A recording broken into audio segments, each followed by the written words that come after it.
Bonjour à toutes, j'espère que vous allez bien. Je suis ravie de vous retrouver aujourd'hui après 3 semaines où je n'ai pas été présente du tout quasiment. Mais ne vous inquiétez pas, on va reprendre le rythme. Une vidéo toutes les 2 semaines et j'ai même décidé de faire des espèces de vidéos bonus entre guillemets. Comme par exemple les vidéos tricot, je sais que ça n'intéresse pas spécialement tout le monde. Donc je souhaite les poster quand elles seront prêtes, pas spécialement dans mon rythme de vidéo habituel. Mais dès que j'ai envie qu'elle est prête et que ça me plaît. Et j'ai d'autres idées aussi de vidéos comme ça qui sont un peu en lien avec la couture mais que j'ai envie de faire, donc je verrai ça. J'espère en tout cas que ça vous plaira. Vous l'avez vu dans le titre, on se retrouve aujourd'hui pour un bilan couture. Donc je n'ai pas excessivement cousu depuis le dernier bilan que j'ai fait. Parce que comme j'ai pas eu le temps de faire de vidéos, je n'ai pas non plus malheureusement eu le temps de coudre. Et c'est pourquoi aujourd'hui j'ai 3 vêtements à vous proposer, ainsi que 2 accessoires, mais les accessoires je les ai cousus tout à l'heure donc ça compte pas vraiment, ça m'a pas pris énormément de temps. Donc sans plus tarder, on va commencer. Alors le premier vêtement que je vais avoir à vous présenter, c'est la veste Billy. Comme d'habitude, je précise si jamais c'est la première fois que vous voyez une de mes vidéos, il y aura une vidéo du vêtement porté juste après. Donc la veste Billy de Slow Sunday Paris, que j'ai réalisée dans un velours côtelé blanc de chez Pretty Mercery. On en parlera après de ce fameux velours. Là, sur cette veste, il a l'air très bien, il est hyper doux, mais je ne l'ai pas lavé. Je ne l'ai pas lavé puisque les vestes, je ne les lave jamais en fait. Enfin, c'est un peu sale dit comme ça, mais je n'ai jamais le besoin de les laver. Je ne les tâche pas, sauf quand je les tâche bien sûr, enfin je passe un petit coup dessus. Mais en soi, laver une veste à la machine, je ne l'ai jamais fait. Si j'ai besoin de laver une veste, je l'emmène en teinturerie. Donc je ne l'ai pas lavée avant de la coudre puisque je ne compte pas la laver quotidiennement, on va dire, chez moi. Donc la veste Billy, c'est une veste que j'appelle ma veste de cow-boy. C'est une veste un peu ball frame. Qu'est-ce qu'elle a de spécial? Alors elle a des petits, je ne sais même pas comment ça s'appelle, une petite languette au niveau des manches et des poignets fermés avec un bouton. Les boutons d'ailleurs je les ai trouvés sur le site Mercery Rascol, je les apprécie beaucoup. Je trouve qu'ils rajoutent vraiment quelque chose, sinon ce serait très beige. Enfin, vous le verrez plutôt dans la vidéo portée. Elle a donc, je parlais des poignets, le petit bouton qui sont également sur la boutonnière devant. Et elle a des plis à cet endroit là au niveau des manches. Elle a également un col. C'était la première fois que je cousais un col, j'avais très peur que ça se passe mal. Et les explications sont très claires, je n'ai eu aucune difficulté, je l'ai fait d'un coup, ça tombait très bien. Même là, mes raccords ils sont beaux, ça me fait toujours plaisir quand vous voyez que ça tombe juste en fait. Donc que ce soit à gauche ou à droite, ce qui est plutôt très plaisant dans l'ensemble. Normalement, la veste propose 2 poches, donc une là, une là. Je n'en ai fait qu'une parce que je trouvais que 2 ça faisait trop. Et surtout, j'avais pas assez de boutons. J'en avais le nombre précis et sinon il fallait que j'en recommande un. Sauf que comme j'avais que ça à recommander sur le site de Mercery Rascol, j'allais avoir des frais de port et j'avais pas envie de payer un bouton 8 €. Donc je me suis dit je vaut mieux en faire qu'une. Il y a eu des débats chez moi pour savoir s'il fallait faire 2 poches, une poche. Bon, j'ai pas eu de réponse très claire, enfin personne n'était d'accord, donc je me suis dit c'est que ça doit pas choquer si personne n'est d'accord. Sinon pour continuer avec les poches, elle a des vraies poches sur les côtés. Hop, et c'est là où on voit que je n'ai pas tout à fait fini. Enfin, je l'ai fini en septembre maintenant, mais il faut que je fasse une couture à la main. Parce que sinon ça, quand je mets mes mains dedans, ça bouge ou ça tombe carrément si je mets mes mains comme ça. Et du coup c'est pas beau parce que ça dépasse, donc il faut juste que je fasse une petite couture invisible dans mon ourlet là et mon bord là.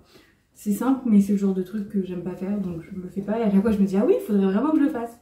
Mais je vais le faire, je vais le faire, je vais le faire. Quand je ne sais pas mais je vais le faire. Ensuite sinon pour le col, on retourne au col, ça n'a aucun sens. Je ne sais pas du tout comment s'appelle cette méthode pour monter la chemise. Mais dans mon souvenir c'est la même que pour la blouse Dorothy de la même marque. Puisqu'à l'intérieur, du coup, vous avez votre tissu en haut que vous retrouvez, hop, si j'ouvre tout, bien là.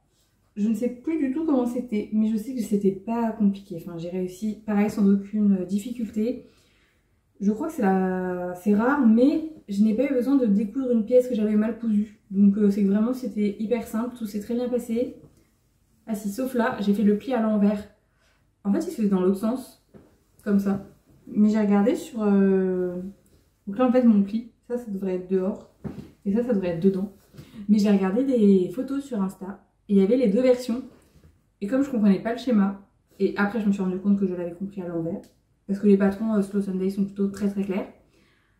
J'ai vu que je l'avais fait à l'envers, mais ça me dérange pas du tout. Enfin je trouve que ça rend bien aussi. Donc aucune difficulté majeure sur ce patron. Concernant les boutonnières, bah, c'est des boutonnières classiques. On voit les coups de stylo que je n'ai toujours pas enlevés non plus. Il faudrait que je la lave. Avec toujours mes boutons que j'apprécie beaucoup. Et enfin le bas, il y a un arrondi. Je pense pas que vous verrez grand chose. Je le mets bien devant moi. Mais il y a un arrondi. Hop. Et j'ai fait un ourlet. Vous savez, vous faites un trait à 1 cm et vous repliez. Maintenant je fais que mes ourlets comme ça. Parce que sinon j'y arrivais pas. Et j'adore faire les ourlets comme ça. Ils sont beaucoup plus propres, beaucoup plus beaux. Et je trouve ça très sympa.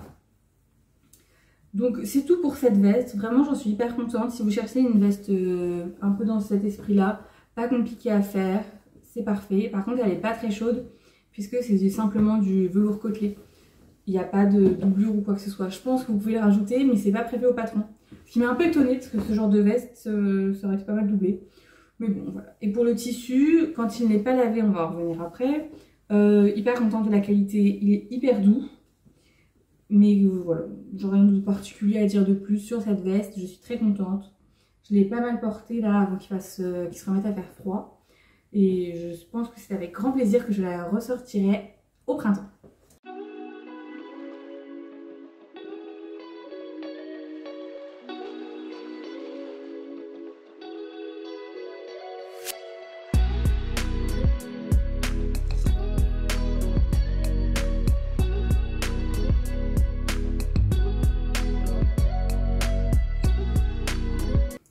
Alors on enchaîne avec le deuxième vêtement qui est une petite blouse.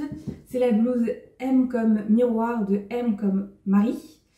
Alors ce patron, je ne l'ai jamais reçu par la marque en fait. Pour tout vous dire, je l'ai payé. Et après je devais le télécharger sur mon navigateur habituel. Et c'était pas précisé de ne pas utiliser Chrome. Donc moi j'ai utilisé Chrome parce que j'utilise Chrome de façon tout à fait standard. Et mon patron ne s'est jamais téléchargé. J'ai vérifié dans mes téléchargements, j'ai vérifié dans mes dossiers, que ce soit sur mon navigateur ou sur mon ordinateur.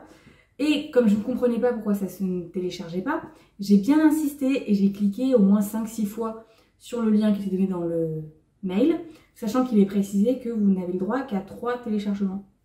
Donc j'ai bloqué le téléchargement et je n'avais pas le patron.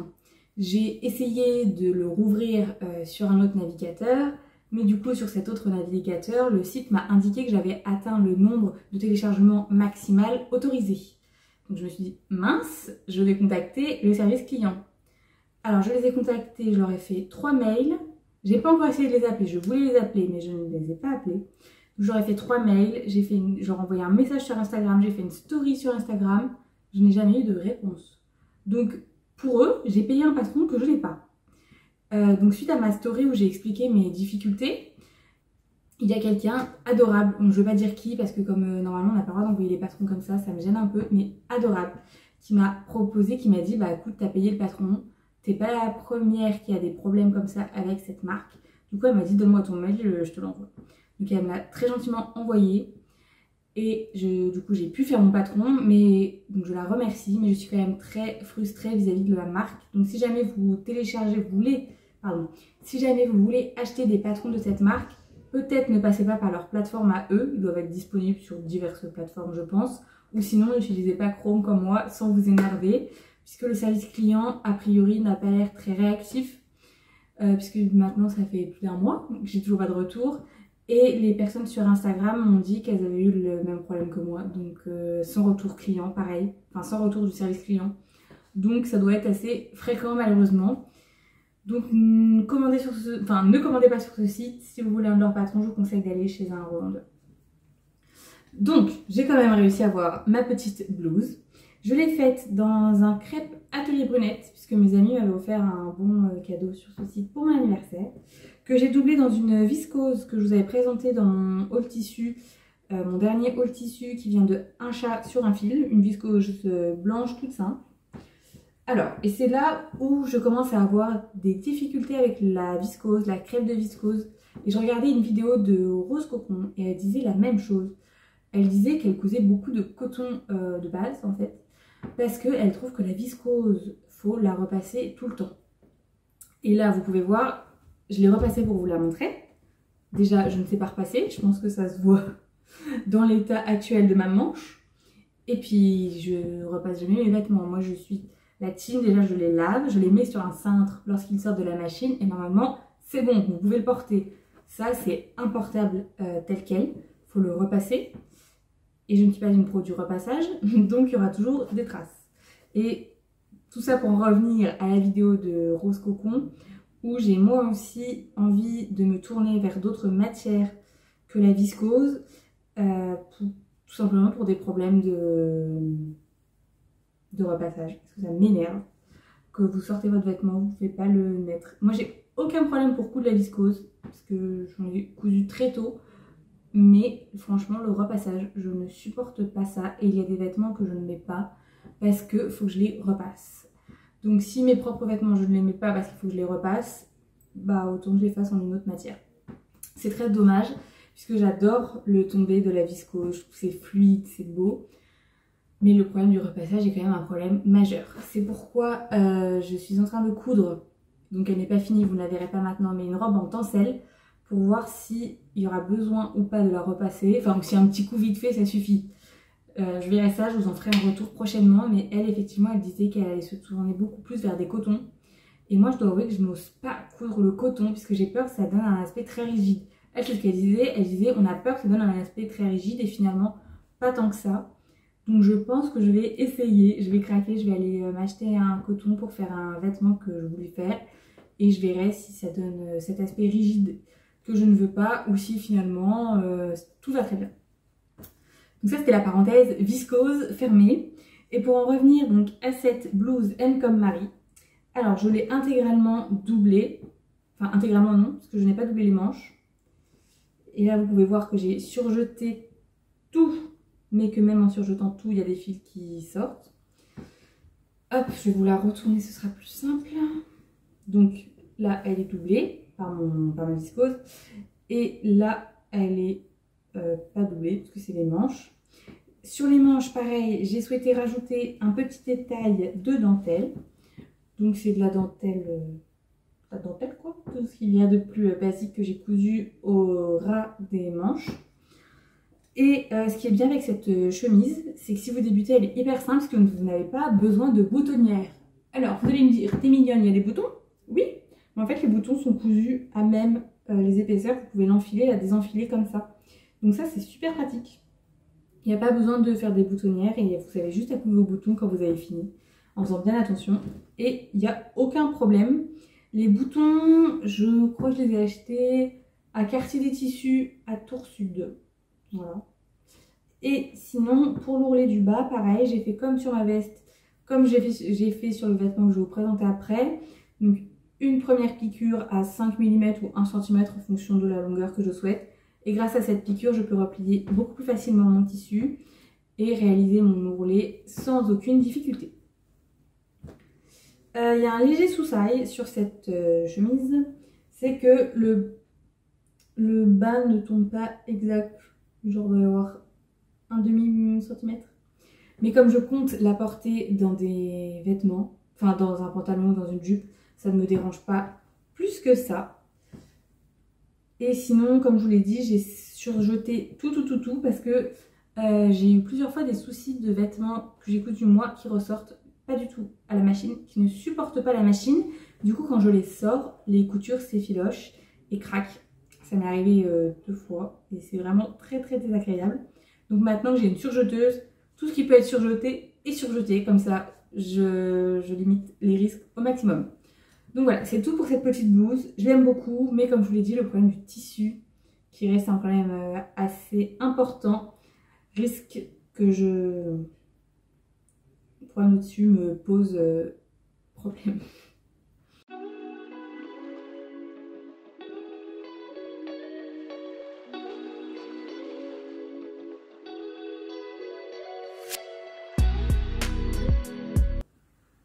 Le troisième vêtement que j'ai à vous présenter, c'est une jupe, une petite jupe, qui s'appelle la jupe Anaïs. J'ai totalement oublié l'auteur du patron, je vous l'écrirai quelque part. Donc je l'ai faite dans le même velours que ma veste de cow-boy, mais cette fois-ci qui est marron, mais ça vient de la même, ça vient de Pretty Mercerie tout simplement. Mais lui du coup, je l'ai lavé. Je l'ai lavé à 40, non je l'ai lavé à 30. En l'essorage, j'ai dû mettre 800 tours minutes, je crois. Il n'a pas du tout supporté. Je suis très frustrée par ce tissu, mais la différence de texture avec l'autre, alors quand je les ai reçus, ils étaient aussi doux. Et celui-ci, en passant en machine, il n'a pas du tout supporté. Il bouloche énormément, il est rêche. Et j'ai racheté le même tissu blanc en même temps dans ma même commande que le marron. J'avais un blanc pour faire un pantalon. Je l'ai lavé cette fois-ci toujours à 30, à 400 tours minutes. Et il n'a pas aussi mal ressorti que ça. Mais il est pas nickel comme lorsque je l'ai reçu. Et ça, je trouve ça dommage parce que c'est des velours qui doivent être au moins à 20 € le mètre. Et quand vous payez quelque chose 20 € le mètre que vous pouvez pas le laver, bah faut le préciser. Parce que dans les, c'est marqué lavage délicat à 30. Je dois avouer que mes 800 tours minutes, c'est peut-être pas très délicat. Mais pour le beige, j'ai vraiment respecté. Et ça l'a pas supporté non plus. Donc ça me déçoit beaucoup de leur tissu. Parce que d'habitude, je trouve qu'ils sont très quali. Mais là, clairement pas. Ils sont très beaux. Quand vous les recevez, ils sont très doux. Mais après, le passage en machine, ça n'a rien à voir. Donc j'ai reçu des messages sur Instagram où vous m'avez conseillé de le raser ou de le passer avec un chiffon humide. J'ai toujours pas fait. Il faut que je le fasse. Il faudrait que j'essaie sur mes chutes avant de le faire directement là-dessus. Mais oui, il faut que je le fasse. Donc cette petite jupe, très basique. Je voulais un basique en fait pour aller avec ma blouse que je vous ai montrée. Elle a une petite fermeture sur le côté. Et alors, donc là, quand elle est comme ça, elle est hyper invisible. J'ai trouvé la technique d'ailleurs pour poser les fermetures de façon invisible. En fait, je l'ouvre et je prends mon fer, mais pas trop chaud pour pas que ça fasse fondre ma fermeture éclair quand même. Et j'écarte au maximum ma fermeture éclair, comme ça je peux piquer au plus près des dents. Et pour moi, ça marche du tonnerre. C'est vraiment, ça marche hyper bien. Donc je sais que Audrey de la chaîne Audrey AV et Laurie des Cousettes de Loup ont dit que leur fermeture éclair invisible n'était pas souvent invisible. Bah écoutez, je vous conseille vraiment d'essayer de bien écraser avec votre fer. Et ça marche très bien. Par contre, une fois que vous avez écrasé avec votre fer, si vous refermez votre fermeture, l'effet s'annule. Donc refermez pas avant de coudre, sinon ça sert à rien. Je sais plus dans quelle vidéo j'avais fait ça dans un tutoriel. Et depuis je le fais, c'est vraiment le feu. Par contre, comme je l'avais extrêmement bien posé, n'est-ce pas? Et que le velours est un tissu très épais. À l'endroit où il y avait 2 couches de velours, à savoir ici, et bien là c'est trop près, donc je ne passais pas.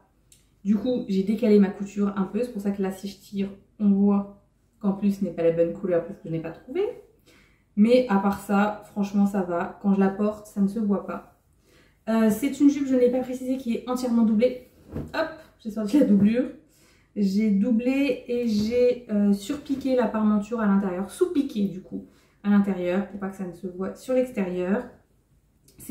Alors oui, les deux couleurs ne vont pas du tout ensemble. Je m'en suis rendu compte qu'après avoir commandé. Ça c'est une viscose de un chat sur un fil. Et quand je mettais les 2 photos à côté sur internet, parce que je savais ce que je voulais en faire, il y avait une légère différence de couleur, mais je me suis dit ça va passer. Au pire c'est une doublure. Bon, je me dis toujours au pire c'est une doublure parce que ça passe pas du tout, c'est très laid. Les couleurs, franchement ça va pas du tout ensemble. Mais bon, moi j'ai ma doublure, voilà. Au niveau du montage de la jupe, je m'attendais à quelque chose de très facile, parce que c'était un niveau débutant, et même vous voyez la jupe, à part le zip invisible, il n'y a rien de bien sorcier. Mais les explications, je les ai trouvées hyper complexes pour rien en fait. J'ai pas compris les explications. Donc j'ai cousu très clairement à ma façon, parce que je comprenais pas. Il y a des espèces de schémas, de photos, c'est pas clair. Je sais pas, j'ai pas du tout aimé les explications. Donc si je la refais, j'aurai une modification à faire que je vais vous expliquer. Et je recouserai comme je l'ai faite là, donc totalement à ma façon, parce que j'ai rien compris. Au niveau de la taille, donc j'étais déjà très étonnée parce que d'habitude je fais en bas un 38 sur quasiment toutes les marques. Et là, il fallait que je prenne un 40. Je me suis dit bon, je vais respecter le tableau de taille, je préfère que ce soit trop grand que trop petit. J'ai bien fait parce que mon 40, je le passe tout juste. Mais quand je dis tout juste, avec les marges de couture de 1 cm de base, je ne le passais pas. Donc ça m'a fait paniquer. Donc j'ai rétréci au maximum mes marges de couture. Pardon. Mais comme vous verrez, comme elles sont surjetées, déjà j'ai mon surjet qui prend 5 mm. Donc il fallait pas que le surjet se voit de l'extérieur.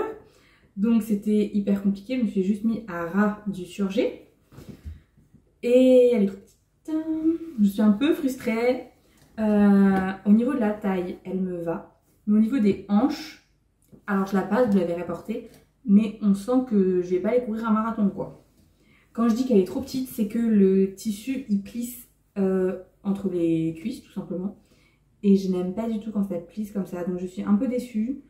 Je ne sais pas si je la ferai, déjà je suis déçue du tissu, je suis déçue de la taille et des explications du patron. Donc ça fait beaucoup. Donc si je la refais, je refais avec mes propres explications. Et surtout, je ferai un 42 au niveau de la taille. Je recommence. Je ferai un 42 au niveau des hanches et je garderai le 38 au niveau de la taille. Mais je me dis d'habitude, je fais un 38. Là, je dois passer sur le 42. Donc attention aux tailles de ce patron si vous voulez le faire. C'est pas comme d'habitude, quoi. Hello, finalement c'est la Caroline du montage, j'ai porté la jupe tout le week-end et en fait je l'adore. Finalement au niveau de la taille, effectivement c'est juste mais c'est top. Et le tissu finalement, parfait. Et hop, du coup on peut finir avec deux accessoires que j'ai cousus. Je ne couds jamais d'accessoires, mais l'autre jour j'ai regardé la vidéo de... Depuis tout à l'heure j'essaie de me souvenir qui a fait cette vidéo. J'ai un énorme trou de mémoire, je m'en excuse d'avance. Parce que je me souviens très bien, j'ai commenté sa vidéo, elle était très bien. Mais j'ai un trou de mémoire, j'en regarde trop en ce moment, du coup j'ai tout oublié, je m'en excuse vraiment. Je crois que c'est Lilicou, mais j'ai pas envie de vous dire une bêtise. Elle présentait dans ses vidéos des full chi qu'elle avait cousus grâce aux vidéos de Jolie Lame, qui propose un patron gratuit, c'est ce qu'elle disait, elle disait il n'y a pas besoin de patron normalement pour ce genre de choses, mais là quand vous avez la flemme c'est très pratique. Et je confirme, quand vous avez la flemme c'est très pratique. Donc j'ai fait comme elle, j'en ai fait deux. Alors les deux c'est pour offrir, bien que je me garderais bien les deux. Hein. Donc celui-là c'est pour ma maman, parce que c'est son anniversaire et enfin, je vais pas lui offrir que ça, rassurez-vous. Mais elle voulait un petit truc, un petit chouchou. Elle m'a dit oh, j'ai plus de chouchou, si tu peux m'en refaire un. Donc j'en ai refait un. J'adore le tuto de Jolie Lab, la couture pour fermer est invisible. Alors que moi dans les tutos que je regardais avant, on voyait toujours ma couture. Vous avez reconnu le même velours que ma jupe. Je pense que ça peut bien aller dans les cheveux de ma maman puisqu'elle est rousse. Donc je pense que ça peut lui aller bien. En vrai je suis en train de réfléchir que ça peut aller à quasiment toutes les couleurs de cheveux. Mais je me le serais bien gardé pour moi parce que voilà. Surtout que j'ai voulu m'en faire un. En même temps j'étais lancée. Mais il faut savoir que je déteste faire les chouchous parce que l'étape où il faut retourner le tube, ça m'insupporte. Et là ça n'a pas manqué. Ça m'a insupporté. Je sais pas si ça se dit. Donc j'ai pas voulu me le refaire une deuxième fois. Mais je l'ai coupé, je l'ai cousu. Et j'ai eu un problème. Donc je me suis dit bon c'est bon, tant pis, je me le ferai plus tard. Parce que ça prend vraiment 20 minutes à faire, top chrono. Donc hop, le petit chouchou. Et je vois une amie bientôt demain. C'était son anniversaire et on n'a pas encore eu le temps de le fêter avec toutes mes copines. Et comme je vois que moi, ben, je vais pas faire son anniversaire sans les autres. Donc je lui ai fait un petit full chi pareil. Dans un tissu que j'ai trouvé, c'est un tissu à patchwork je crois. Je sais plus. Que j'ai trouvé dans la mercerie en bas de chez moi, parce qu'il y a une mercerie en bas de chez moi, c'est improbable, mais qui vend un peu de... Pas que de la mercerie en fait, je sais pas ce qu'elle vend. Et en tissu, elle avait des trucs de la marque Froufrou, je sais pas si vous connaissez, ils vendent ça chez Cultura. C'est du coton, tout ce qui est plus classique. Parce que j'ai regardé dans mes chutes ce que j'avais, et j'avais rien qui pouvait lui aller, puisqu'elle est blonde. Et moi du coup, sur du blond, sur des cheveux blonds, j'imaginais absolument du bleu, avec des petits pois ou des trucs comme ça, et j'ai trouvé du bleu à fleurs, je suis trop contente. Mais je n'ai pas, dans mes chutes, j'avais pas ce qui me convenait, donc je me suis dit bah, je vais aller voir si je trouve. Donc là vous avez le chouchou, toujours du même tutoriel, hein, je vous mettrai le lien en barre d'infos. Et là vous avez le ruban, donc eux ils le mettent sinon en gros nœud. Faudrait que je regarde avant de lui offrir comment ils font ça. Moi je l'avais mis en petit truc qui dépasse, j'aimerais trop m'en faire un. Je finirai par m'en faire un, mais j'aime pas les faire. Donc ça m'amuse pas à faire en fait. C'est très sympa je trouve, mais ça ne m'amuse pas du tout. Donc j'espère que et ma mère et ma copine remarqueront l'effort. Et puis cette fois-ci aussi, l'autre, j'ai juste fait une couture pour fermer comme il faut faire et ça ne se voyait pas. Mais là, je trouvais que ça se voyait, ma petite couture. Du coup, j'ai cousu tout le long. J'ai surpiqué tout le long en me disant que ça allait être sympathique. Et au pire, ça, je me suis dit peut-être qu'elle n'aimera pas, le froufrou là. Mais au pire, elle l'enlèvera. En fait, de base, je voulais lui faire des cotons. Parce qu'elle est très dans le mode bio, zéro déchet et tout. Donc, je savais qu'elle en avait déjà acheté. Mais je me suis dit, bah, je peux lui en faire 5 de plus. Ça, elle les utilisera toujours. Sauf que j'avais plus de fourniture pour les faire. J'avais plus la serviette éponge. Donc, je me suis dit, bah, tant pis, qu'est-ce que je peux faire d'autre? Et dans ma petite mercerie, elles vendent pas de serviette éponge. Donc, j'ai fait ça et j'espère que ça lui plaira. Mais en tout cas, je l'imagine avec. Donc, c'est déjà un bon début. C'est la fin de cette vidéo, je sais pas du tout combien de temps j'ai parlé, je regarde l'heure est là-bas, mais je ne sais pas quelle heure j'ai commencé, donc ça ne va pas m'aider du tout. Mais en tout cas, j'espère que ça vous aura plu, que les cousettes que je vous ai présentées également, n'hésitez pas à me dire vous en commentaire ce que vous êtes en train de coudre actuellement, ça m'intéresse, parce que je suis très inspirée par l'automne. L'automne, le marron, les carreaux, j'ai envie de coudre des carreaux et soit en ce moment, enfin bref. J'adore l'automne et l'hiver, beaucoup plus que l'été et le printemps, donc je suis très inspirée, donc n'hésitez pas à me dire vous ce que vous cousez pour me donner encore plus d'idées. Donc j'espère que cette vidéo vous aura plu et je vous dis à très vite.